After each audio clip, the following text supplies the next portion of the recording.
Welcome everyone to Dragons Collective. This is the fortnightly D&D and RPG variety show where a bunch of creators get together to discuss topics. But this week, we're throwing Dungeons and Dragons out of the tavern window to talk about our favourite non-D&D roleplay games. Now, that could just be ones that get us excited, that are combat focused or story driven. But without further ado, let's check out what some creators are saying this time.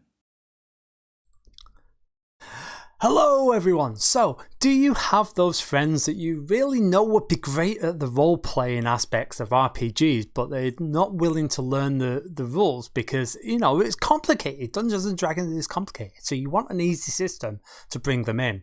And there's this really great system which is good for one-shots. It's not a campaign system, but it's good for one-shots where it's so simple because there's one mechanism and it's all about the role-play, especially horror-themed role-play. And the game is called Dread. So Dread is, you can buy the booklet online, there's a PDF, there's also a softback version available, and it comes with 3 scenarios for the DM. And it's just super simple because there's only one mechanism in it. There's no rolling dice and different types of dice and adding modifiers. No, the way that you solve things is by taking a pull from a Jenga tower. So you need a Jenga tower, and I've seen it done online with giant Jenga. That looks like the way to go for me. And so yes, maybe you've got players that physically can't, so you might want to think, if you're the DM, on how to mitigate that. But it's all about building the story. So you write the story, or maybe use one of the pre-gen ones, and then you get the characters to fill out a questionnaire, and so that they really know who their character is and they know what they were up to before you start. So maybe everyone's gone camping and you've got lots of people, and you've got, you know, people with lots of different flaws, like maybe they're super naive, maybe they lost all their money, maybe there was something, you know, maybe they lost someone close to them. There can be all sorts of stuff. And then maybe there's a point where they were separated from the group. So maybe they went for a walk on their own. Maybe they got in an argument with someone and shot off. Maybe they got pass out drunk. You know, find ways that everyone's got reasons that they were alone. And then you start the story, and it's maybe you find a body, maybe you find body parts, something along those lines. And it's very much in this creepy woods. You've got this horror system. And so you as a group, the players, want to figure out what happened, you know, what went on, you know, was it some sort of monster that killed this person? Maybe there's a murderer in this group. In fact, you could even hand out hidden roles at the start of the session so that only the murderer knows, not even the DM knows if they committed a murderer. And maybe you do it so that there's one extra, so that there might not be a murderer at all, say. And so you set up this scenario, and like I say, everyone's trying to figure out. And then if they want to get information, if they want to find out something, well, they got to pull from that Jenga tower. And yeah, that adds to the sense of dread, because if the tower falls and you find a way to kill off that character or remove them from the game, maybe they fall down a hole, get lost on their own, die, whatever it is. And so, you know, it's sort of, there's risk. And so you want to be careful with the tower. You don't want to be pulling just randomly, but maybe you as a DM have set it up so that certain blocks are marked, so that if they pull them, they get an extra clue if they're successful, you know, so higher risk, higher reward.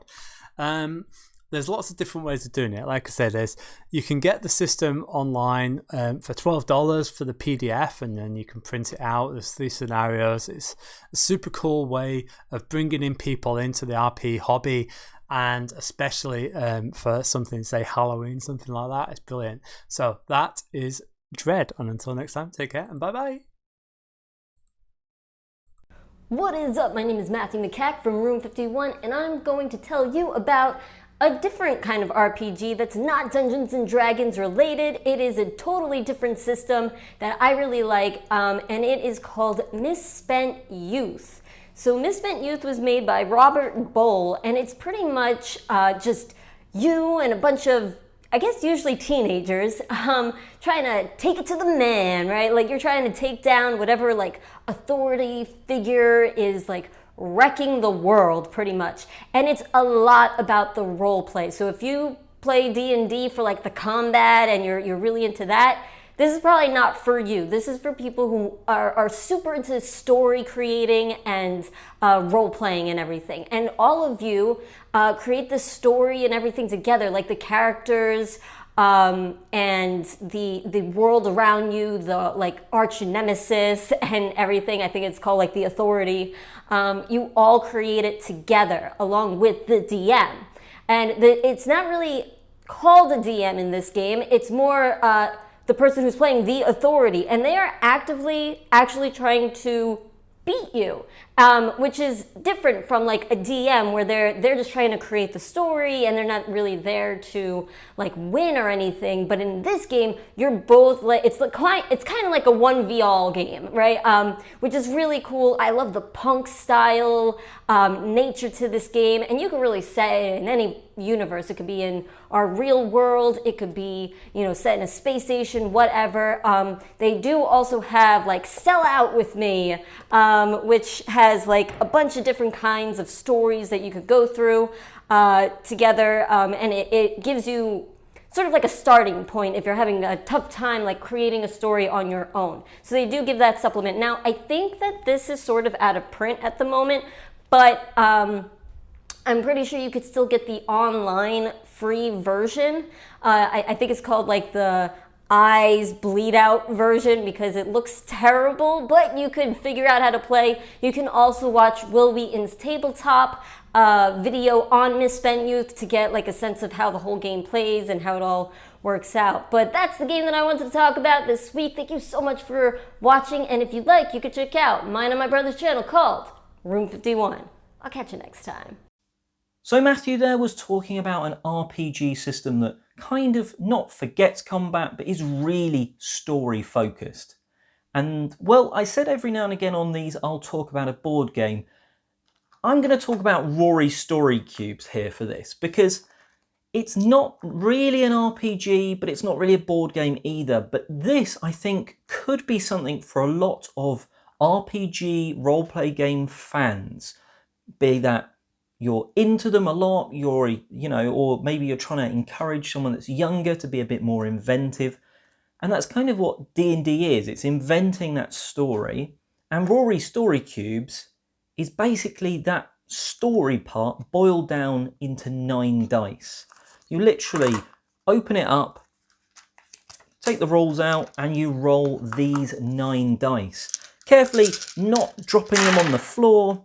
Basically, you take 3 dice and use them, whatever the symbols are on them, to make the beginning of a story, then 3 more to take the middle, and then 3 more to do the end. And you can come up with anything. There's other rules in here for, say, roll 3 extra dice, and that's your character. So in this case, I've rolled a dice, some fire, and a pyramid symbol. So potentially I've sort of come up here with someone that's Egyptian, that's on fire at the casinos. They're getting lots of money, they're a high roller, and then we roll the dice and tell that person's story. It's such a simple concept. 9 dice can tell such amazing stories with your imagination. And to me, part of D&D or any RPG system is the story that you can tell. Now, with Rory Story Cubes, you get 9 dice, but you can buy other sets. You can buy traveling sort of themed ones. You can get ones that are Star Wars themed or fantasy themed and add those to the collection and create massive, big, epic stories. You can go around the table, each person taking a dice and using that to add to the story. And eventually you've crafted a narrative. Now that could be like I did there with a character, or it could just be a situation. You know, there's things like alien face symbols, magic, there's sort of unhappy faces. So you've almost got like emotions that you could be drawing from. That's what Rory Story Cubes gives you, the opportunity to craft a story. And that's why I think anyone that likes RPGs for the story aspect would love Rory's Story Cubes. Anyway, that's enough of me. On to the next creator. My favorite non-D&D RPG right now would be Dungeon Crawl Classics. DCC is just a fan-frickin-tastic system because of how crazy, wacky, erratic, and totally awesome it can be.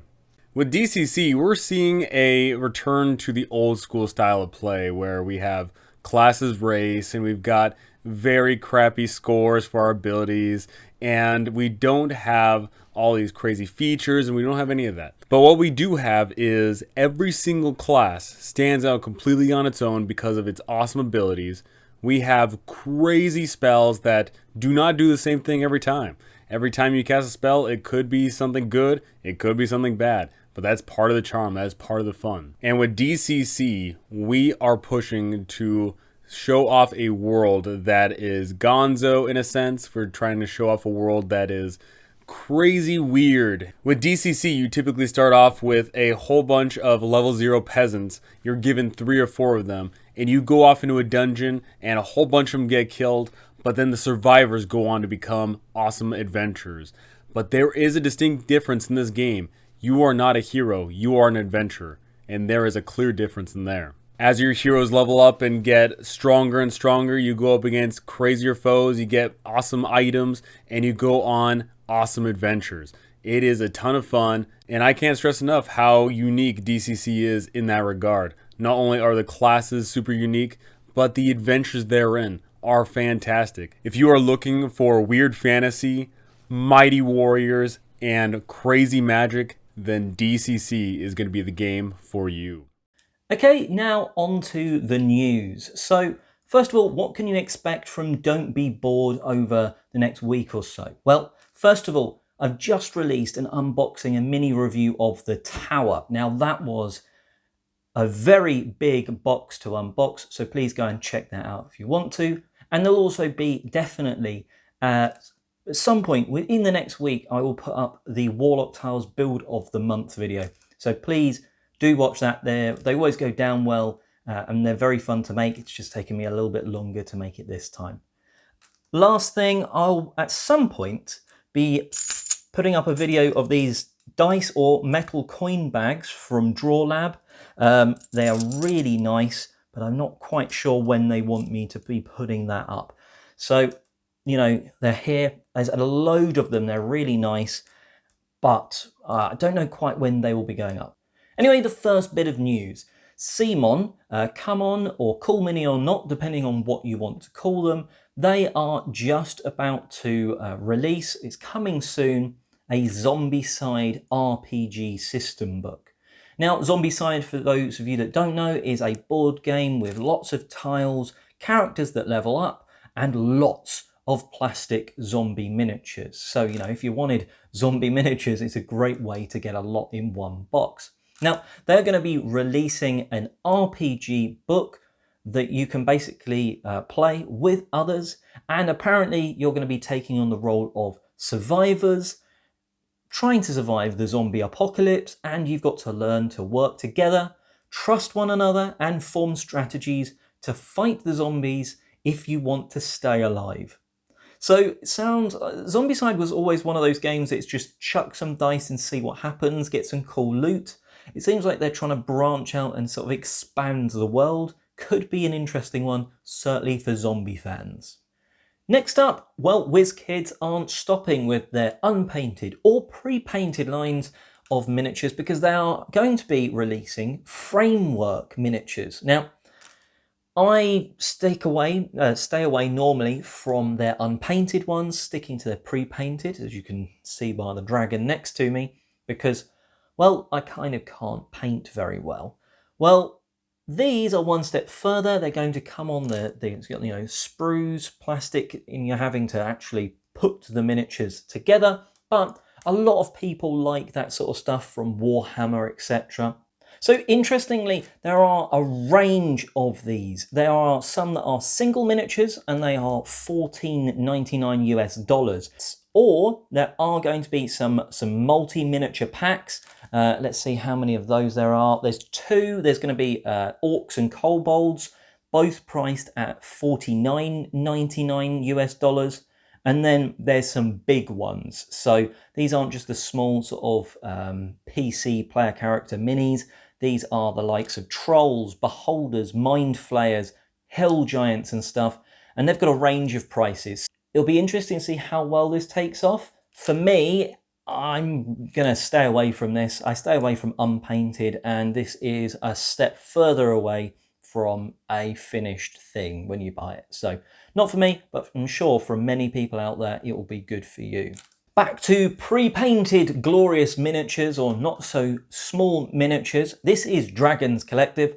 So got a shout out when WizKids is about to release a new dragon. Well, this time it's one of the gem dragons.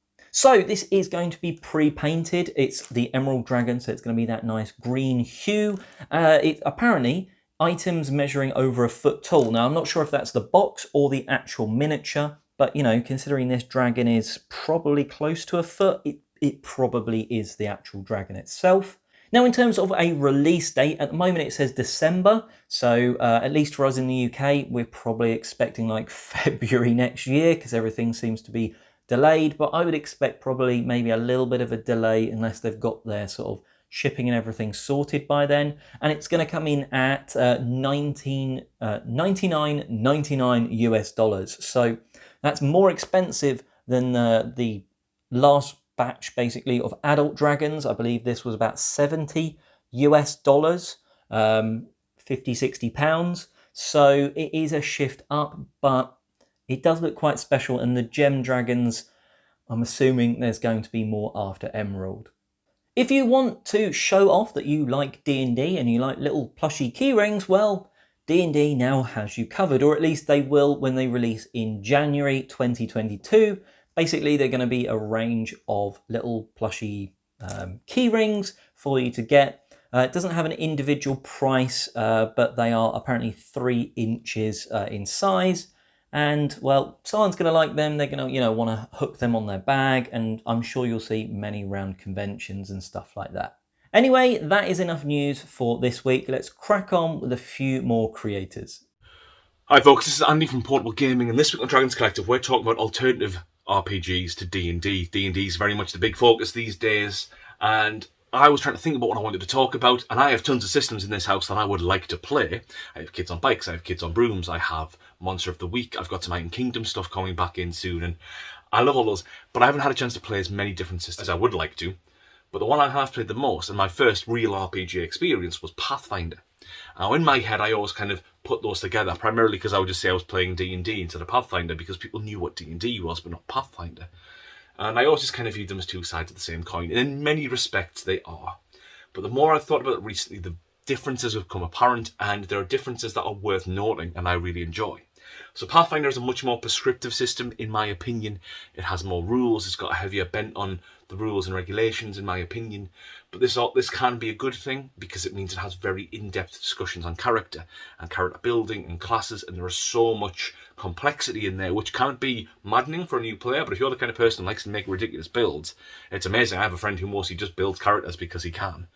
And I enjoy that when I think about it. I fully accept and understand that openness is really good for creativity, but sometimes for a lot of players, having rigid frameworks is very important. It's so much easier to colour inside the lines than to create a painting on a blank canvas if you haven't got that mind for it.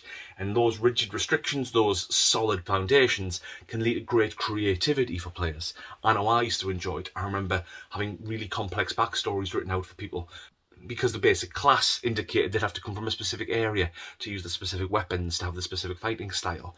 And it was fun to sort of craft the world around those rules instead of just going, I'm a ranger, guess I like bows. And that was a really cool experience. And the breadth of the world in Pathfinder was always interesting.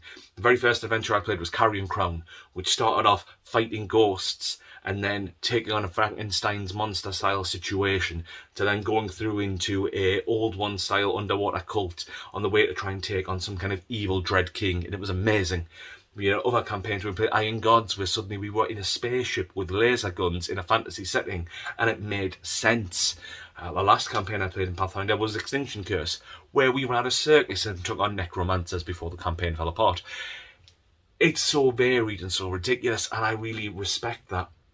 And I know D&D has tons of different options as well, but I always feel they're now chasing the different licensed versions. Let's get somebody else's universe and have it that. Whereas Pathfinder was desperately trying to get me to care about its universe.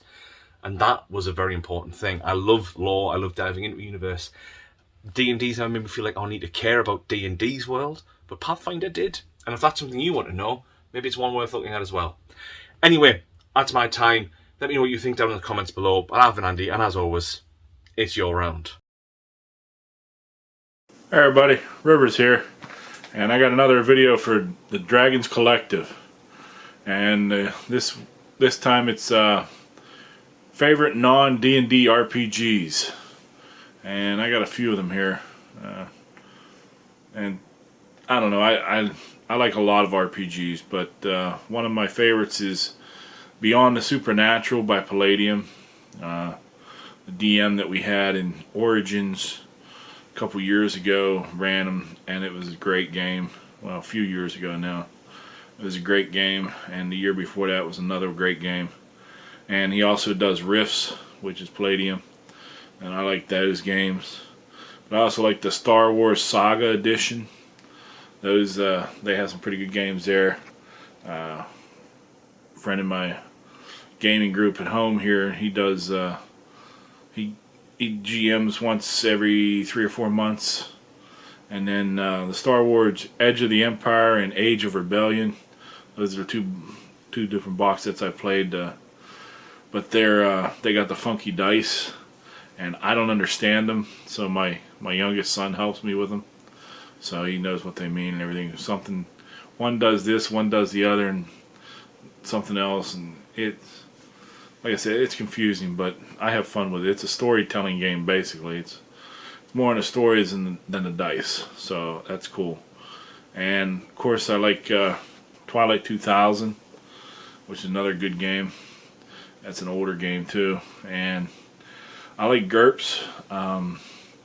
We're doing a GURPS Ultra Modern coming up soon, so I enjoy those. But I really do enjoy the Beyond the Supernatural.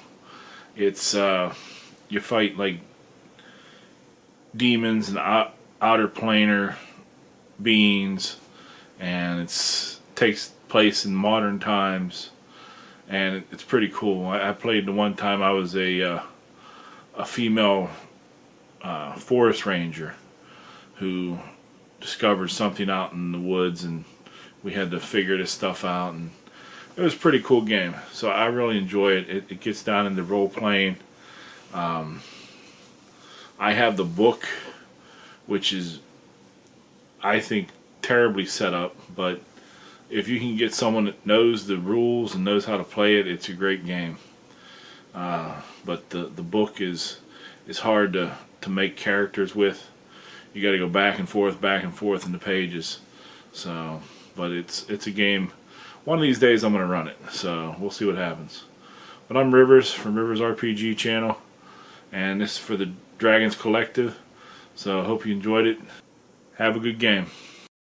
So for the Don't Be Bored polls this week, the first question I asked was, is D&D the only RPG that you play? With the answers of yes, have tried 5e spin-offs, or no.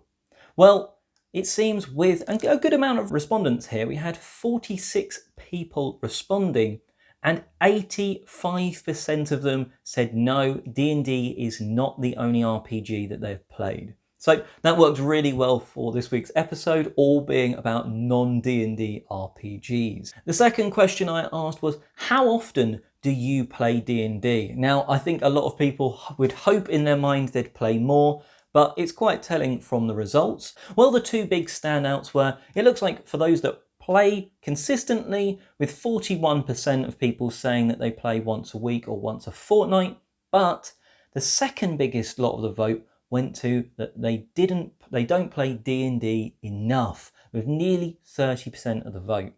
And well, that about wraps us up today. A bit of a short one, but some interesting insights and sort of understandings of different RPG systems. There's certainly a few I want to check out, and let us know in the comment section below or on Discord which ones kind of get you excited. Did we mention your favourite or not? Well, let us know in the comments below. Make sure to check out all of the creators that were on today's show. Their information will be under their timestamps in the description, so you can go and see their channels and such. Make sure you subscribe to them, subscribe to Don't Be Bored, and until next time, thanks for watching.